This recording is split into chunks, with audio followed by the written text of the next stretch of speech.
We are Chris Lee and Blake Lovell of Southeastern 14, presented by Stakes, here to wrap up, what was it, week 10 in the SEC. And what a week it was, Blake. We had two games that everybody had been circled on the list of national games of the year, one of which lived up to the billing and one of which did not. That's all I say. I always say I root for the good games. And I think we expected both of them to be good games. Although, as we saw, I think the way Georgia took care of business early on against Tennessee and pretty much just took control from there. That was much of not the kind of game I think you and I expected. But I tell you, Chris, we No. go back to making our picks, right? And the first thing we said was, boy, Vegas knows something because, Yeah.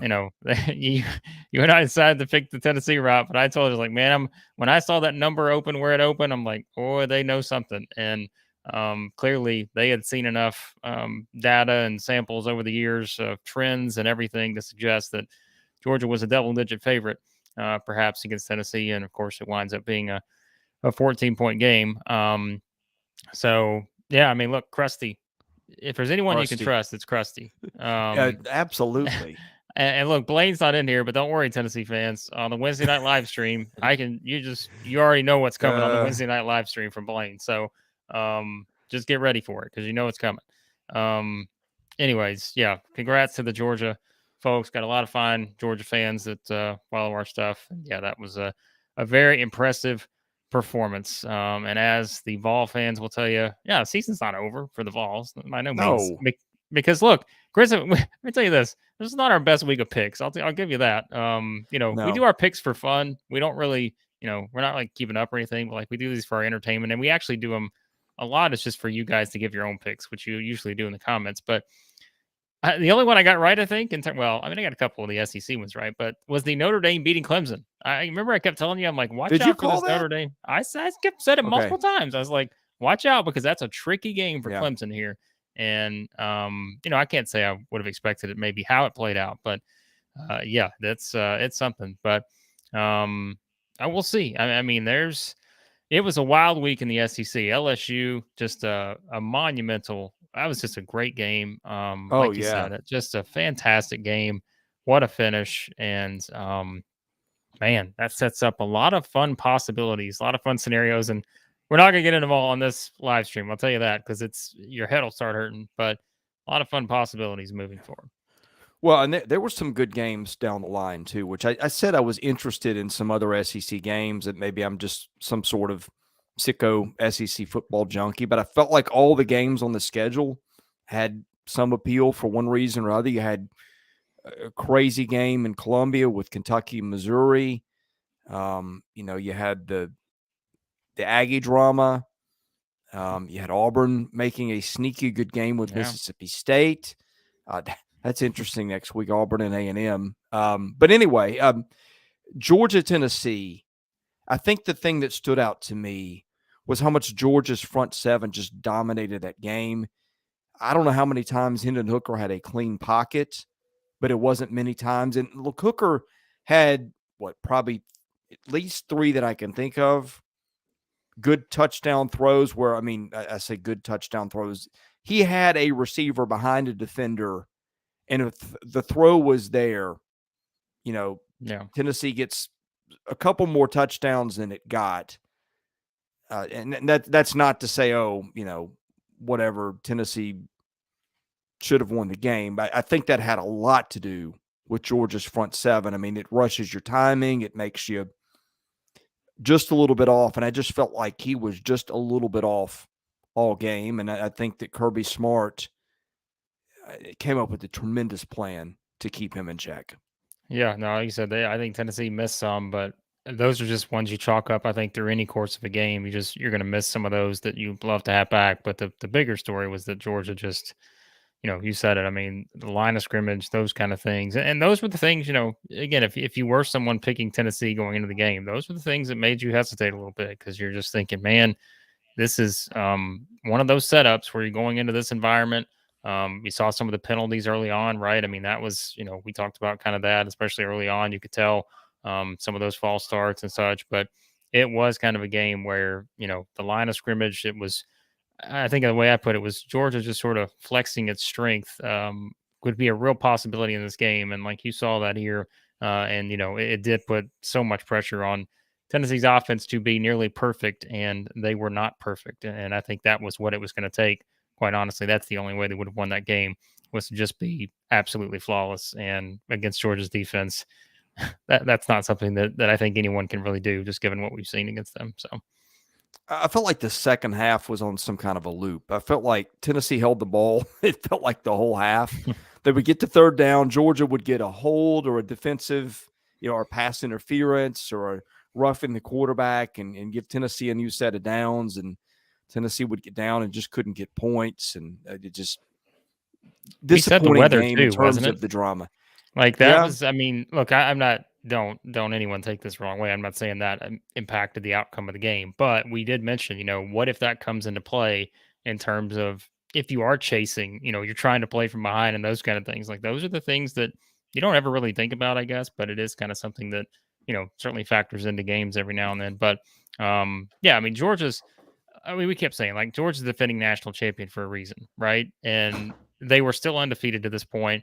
Everybody could have talked. We talked about the schedule and those kind of things, but it's still very clear that they met the challenge. And again, as Blaine said, this is probably one that Kirby had been circling and really wanting to kind of get his team maybe back up to that level of being the national champion. Not to say that they weren't before, but we talked about maybe like that Missouri game and a couple stretches like that. But you saw here that if Georgia puts it all together, they're the best team in the country. So Okay, LSU and Bama. Brian Kelly rolls the dice in overtime, goes for a 2-point play, just gets it. Alabama now has lost is played in 3 last second games on the road. Beat Texas, lost to Tennessee and LSU. Has anybody ever heard much of a tougher 3-game road trip in a season than Alabama? I mean that game did live up to the billing. No, it was great. I love the call. I mean, why not? Right? I mean, you have all the momentum at that point. You've got a quarterback who's just been playing out of his mind. You're so confident that he's going to make the right decision in that situation, and he does. And it's the play call worked out great. Great play call. Like everything you could have asked for on that final play for LSU. And I mean, we keep saying it, right? I mean, you look at this team and how far they've come since week 1. Here we are talking about wrapping up week 10. And, now we're sitting here looking at LSU. And we said even before, what was it, a couple weeks ago? We're like, you know, your destiny is now in your hands. Like this is all on you at this point. You just win games and you will get to where you want to go. And now we move one step closer to having that discussion of an LSU maybe winning the SEC title. Do they get to the college football playoff? I've said before, in that scenario, they absolutely would. I don't care if they have 2 losses or not. Given who they would beat in that scenario, I think they would get in. So yeah, just a lot of, I mean, now, but I mean, look, it's official, right, Chris? Like Bama's out of the equation. Like that's in terms of the college football playoff. That feels pretty certain, right? In terms of where they're at this point. Now we'll Well, see, I guess, but I think you're certainly leaning that direction because there's a lot of interesting possibilities. So, I'm laughing at Rusty's comment. To be, I mean, I've got the 538 playoff simulator in front of me, which, I mean, I don't know that I always agree with some of their simulations, but that's the best we've got. It's a cool little tool. Alabama, this has right now, Alabama a 4% chance to make the playoffs as it is. If Alabama wins out, that zooms all the way up to 7%. Yeah, so I was wondering what number you're going to give me there. So yeah, not a real high chance for the Crimson Tide, but it's wild to think though, right? You think about how little margin there is in the college football well for now until we expand, right? But you think about the games that Alabama has lost and the way they've lost these games. Like, isn't it just incredible to think about that, now you're kind of looking up and here they are So yeah, Krusty, fire Saban. Saban's got to go, right? Not able to, Absolutely. not able to win these kind of games. He's got to go. So, Okay, but playoff yeah, playoff chances. Go ahead. Well, let me no, go ahead. You get go this ahead. in quickly. Okay, this is as is, just whatever 538 is going to simulate. Georgia 83% to make the playoff, 33% to win the national title, 70% to win the conference. Ohio State 68% to make the playoff, 26% to win the title. Michigan third. That's interesting. You got Ohio State and Michigan both in here. However, the chance for Michigan to make the playoff, 43%. So now you've only got two teams that are over 50% to make the playoff in the simulator. And then Tennessee at 37%. Mm. This kind of cracks me up. Tennessee's got a 7% chance to win the national title and a 1% to win the SEC title. Of course, I know why, but it's just funny to look at it that way. Let's mess around here a little bit. Okay, if Georgia wins this week, which just gives the Bulldogs an 82% chance of winning, Georgia goes from 83 to 86%. Tennessee, if it beats Missouri, which is a 96% chance, it goes from 37 to 44. If the Vols win out, this is what surprises me. If the Vols win out, 538's only got Tennessee at a 51% chance. I mean, it seems to me that it's higher than that. So hold on. You're saying if they went out and they would not make the SEC championship if we're assuming Georgia wins out? Well, let's see. If they win out, they've got a 2% chance to win the SEC. That would Georgia would have to That's lose Georgia. for them to So I think that's where that comes in. Yeah. So I get it. But I mean, yeah. More surprising number, I thought that a Tennessee winning out, which I think it would be higher than 51%. I mean, I would have thought so before the loss, but now I think it makes it more interesting. The discussion is the discussion we've had before, I think. So, because again, like Juan's asking this question, the answer to this I think is pretty simple. LSU beats Georgia in the SEC championship. LSU is getting in, and then I think Georgia gets in as long as they don't just get completely blown out. It's assuming Georgia has won every game to that point. So well, and they're the both getting Oregon in. win is looking better every Yeah. week. That's another thing. Okay, this is what I don't get, okay?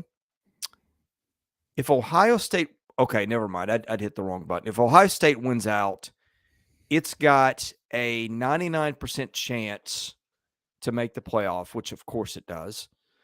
Michigan's still in there at 18%, though, under that scenario. I don't really – I mean, I guess I get it. A one-loss Michigan, I don't know that the slate of wins is that impressive. That may come down to the whole eye test, what you think of a team. In other words, they may not have played anybody, but we think they're that good.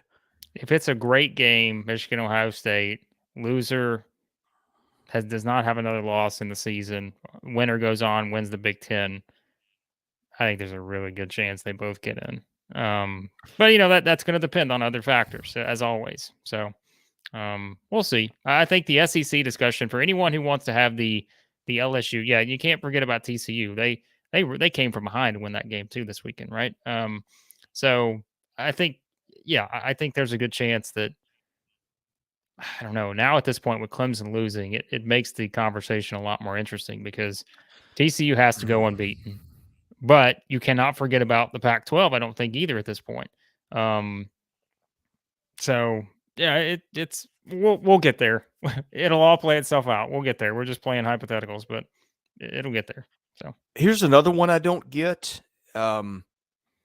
538's got Tennessee a 37% shot to make the playoff in whatever it figures is the most likely simulation. Clemson 33.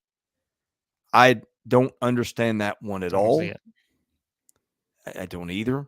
That's again that's going to take all these other teams around them losing, I think, multiple games because I think again look, there's no way we can get into all this right now. Like it's just there's too many possibilities. But yeah, like we're assuming the teams that are the best teams right now are going to win all of their games minus maybe a championship game or something like that. And that's where you just get into discussions that we could have for hours, just based on that. But um, let's hit some other SEC games because we've only got about 15 more minutes tnight. yeah, we got Not a even hard stop, quite that. guys. It's 7:30, so just to let you know. How about we And then start with Blaine and I will Arkansas? be getting into picks. Yeah, Arkansas, man. I did call Liberty to cover in that one. I didn't know Liberty was going to go win, but it wasn't completely unforeseen based on the Missouri State game earlier. By the way, did you watch the Jefferson play for the conversion? Yeah, I saw it. I watched. I Yeah. did not understand. I mean, to me, I thought it was clear he got it. I don't know if clear might be an overstatement, but if I had gun to my head, did he make that or not? I thought he did. Am I crazy? No, I don't think you're crazy. No, I mean, I'm sure Arkansas fans will weigh in with their own thoughts on that. No, I mean, that's a tough one though if you're Arkansas, because I mean, you just got all your momentum back, winning those 2 games, and then just to come out and let's say we're not taking anything away from Liberty. We said going in, Liberty's a good team. I mean, there Liberty's was a a good reason ball team. they were ranked Yes. whatever 23rd coming into the game. I think. It's just I think with Arkansas, inconsistency has really been a theme for this team. Even during the wins at times, I think you've seen that. And it's just kind of one of those games you can't afford to put yourself behind, is kind of the way they did, and have to really play enough, you know, just to play as high as you can, the highest level, to try to get back in that game and make it, to what it came down to was that play. So yeah, it's that's a tough one for Arkansas, because look, we said, Chris, the schedule for Arkansas. Um, Oh, boy, LSU, Ole Miss at Missouri. yeah, which at Missouri doesn't look fun anymore either. Yeah, just that's a tough one if you're in Arkansas. I mean, all of them are tough, but that's a tough one, because that's one I think if you're going into LSU game this Saturday with a 3-game winning streak, playing some of your best football, maybe that's a much different setup than coming off a disappointing loss at home. So. I think Arkansas is the only team that can say it did not have a layup on its schedule all year. Yeah, no, their Like that schedule Missouri was, State, yeah. and maybe some of that is its own doing. But I mean, that Missouri State game, Arkansas trails in the fourth quarter. Yeah. I'm not a big proponent of 6-6 bowl teams, but I don't think Arkansas has to be ashamed if it gets to 6-6 and gets to a bowl somewhere. Okay. Did you see Kentucky, Missouri, the punt play? I'm sure you did. Yeah, I saw it. That was quite a Probably play. right call, but one of those that, like, I wonder if that spawns a rule change, because I Yeah, don't know that's a what you tough one. do. Yeah, it's a tough one for a I defensive mean, player. I'm thinking now, like, well, okay, let's say it's, you're first and 10 in midfield, and not that this would probably happen, but your quarterback running down a snap. you catch it at your, you corral it at your 10. Yeah. Do you just try to punt at that point, draw a roughing the punter? I mean, I know that's, you probably don't think of it, but Yeah. I don't know what Missouri was supposed to do in that spot. That was That's a really tough break, and a yeah, that's a season of tough tough one. breaks. And how about Eli Drinkwitz getting I was about to ask you extended this for 2 question. years? Yeah, I'm I curious. didn't wake up on Saturday morning seeing that one coming. Did you? No, I did not. Because we were talking about him being perhaps the next coach fired. But I it's an interesting one, right? Because I think it goes back to the discussion we've always had, that they haven't really, like, they have not bottomed out, right? Like, they're maybe not what you want them to be, but just yet, but like they're not 2 and something. They're not going 2-9 or 2-10, right? And I think there's something to be said for that. Just, and I know Missouri fans, it's kind of, yeah, I mean, that's the question. Juan's saying, like, is the extension earned? I don't know if it's earned in terms of, maybe what your expectations are if you're a Missouri fan and you want to compete for SEC titles. Because, they're probably going to be a 500 team again this season. But like I said, I mean, I don't know, Chris. It's like that's an interesting one. Like, I think on the surface, everybody'd be like, you're crazy, but at the same time, I mean, they have been right there in those Hey, games. let's We replay that season. They played a stinker of a yeah, game against Kansas State in week 2, and we said, "Oh boy, it's going to be a long year." Since yeah. then, I mean, you give them a Every running game back has been hangs onto the 4 point or ball. a They touchdown beat or less. Auburn on the road. Yeah, I mean, they lose by a touchdown at Florida. Should have The beat Kentucky Georgia. game was, Let's call it what it is. Like they should have beat Georgia. I mean, and, I, and if you're being fair, could have lost to Vanderbilt too. So it yeah, goes both ways, but it does seem like the breaks have gone more against them than for them. yeah, We talked all year. If you're paying attention, their defense has gotten so much better in a year. yeah, yeah. So I mean, it's not a long extension, right? So I it's think only it's 2 2 years. years. I think he's So 27 now. yeah, I mean, we always say money can take care of anything in terms of if you want to buy out a guy's contract and that kind of stuff. So I don't the more I look at it, I don't think. I mean, Juan kind of says, is there like just overexcitement in terms of like, oh yeah, this is the guy to get us to to top the SEC East or competing with Georgia? I don't think so. But I also feel like maybe you don't think you're just going to hit the bottom, right? And if that's Yeah. what Missouri's looking for, then they're like, we just want to stay in the middle of the pack. Then at least right now, like I don't think it's the worst thing in the world, just to But I understand for Missouri fans, I don't. I can understand why they would be pessimistic about the move for sure. So, what else? Did you watch the end of A&M Florida? Yeah, I mean, all you had to do was watch the second half, and it was all There were Florida. so many like meme-worthy shots of the stands in that one. Yeah, Of fan. Did you see the Appalachian State fan I saw that. Yeah, lighting up the just cigar in trolling. the middle of? Oh my Yeah, goodness, yeah, that was A&M. You know what? To be, I know they're an easy target. That's a team that also has not caught a ton of breaks. I mean, he did catch one huge break.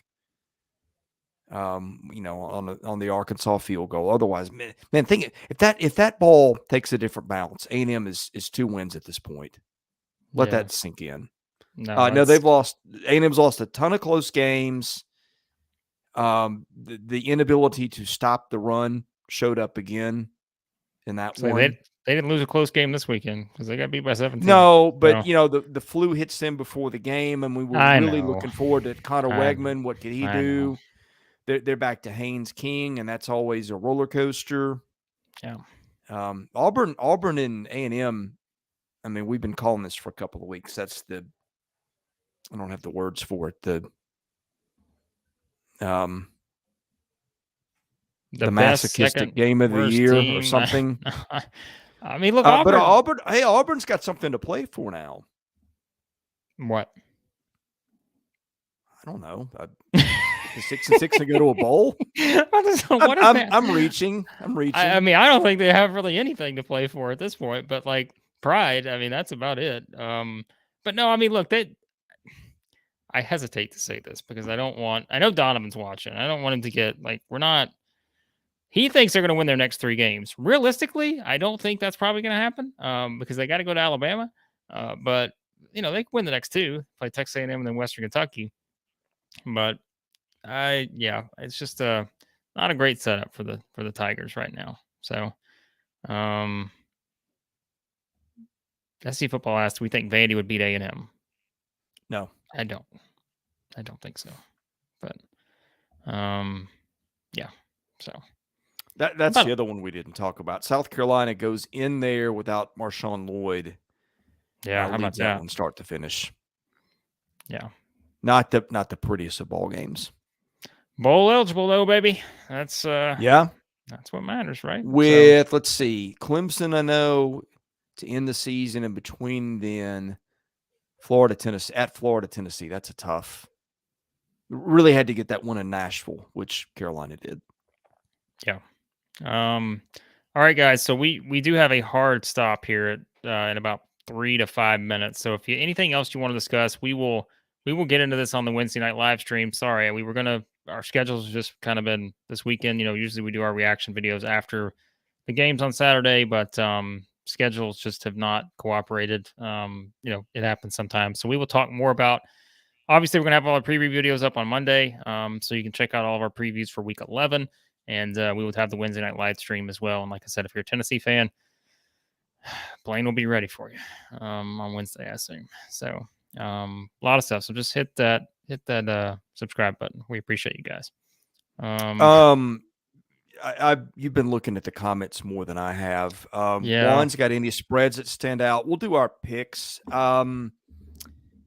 I kind of like Auburn as a 1.5 favorite to beat A&M. You got Georgia minus 16.5 at State. South Carolina is a 7.5 point dog at Florida. That one's tricky. You've got Alabama 10.5 at Ole Miss. I think I like Ole Miss on that one. 20.5 is a lot for Tennessee to cover against Missouri, although, look, the only thing that stopped Tennessee all year, the only team that's even come close to it was Georgia. I'll tell you mine right now. I just pulled them up. I bet I know. Is it LSU? Yeah, I was about to say, if Arkansas doesn't play any better, LSU only is a 2.5 point favorite. That's the one I'm looking at. Because I just think Arkansas's got to play a whole lot better. We've always talked about the letdown after a big game, emotional high. Got to go on the road, early start. Those are all things you consider. But I was going to say, we're not professional bettors, but right now I'd take LSU as a field goal favorite over Arkansas at the very least. So we'll see. But all right. Here's another one. Kentucky 17.5 over Vandy. Has Kentucky beaten anyone by 17 this year? I mean, next week could be a first. But I'm about to say, if there's anybody it may happen to, I just don't have a lot of confidence in Vanderbilt right now. So beat Youngstown State 31-0. Well, and beat Miami of Ohio. Okay, so that's 2. I think that I'm okay with that at the moment. Kentucky. That was the ugly game of the week, by the way. I mean, wind and all kinds of stuff. Yeah, well, that's about what you thought it'd be, though. I think we kind of expected a lower scoring game, those kind of things to factor in. So, all right, guys. Well, I do have to hop off. I know Chris has to hop off. We got to start getting our stuff ready to do our previews, which again will all be up tomorrow. So if you're watching this Sunday, Monday, it will be up on Monday. Have all of our game previews for Week 11, and a lot more stuff coming your way. So hit that subscribe button. Yeah, sorry, it's a bit of a abbreviated edition, but we want to get you guys something since our schedules didn't allow us to do it on Saturday. So we appreciate you as always. And Chris, you can wrap it up. Yeah, one more quick thing. Blake, we're doing this Sunday night. What happens tomorrow night? College basketball season starts. If you want to check out all of our stuff, we got team previews up for every team in the SEC. We will have some thoughts on the opening night games. So, again, if you like basketball in addition to football, you care about your team, which you should. Most of you, some of you may not, but check all that out. Lots of basketball coverage gets underway now, or pretty much soon. Like we're starting on Monday. So our regular basketball coverage that brought a lot of people actually to our channel in the first place, that gets underway on Monday. So. Well, again, we apologize. We usually do live streams on Saturdays. Just family schedules did not allow that. I had family in town, and you had stuff going on. And anyway, and sorry for the abbreviated one tonight. Again, personal schedules just got in the way. But thank you for watching. If you've not hit that subscribe button, please do that. God bless everybody. Have a great rest of your weekend. And again, videos for previews will drop on Monday morning. So be sure to look for those.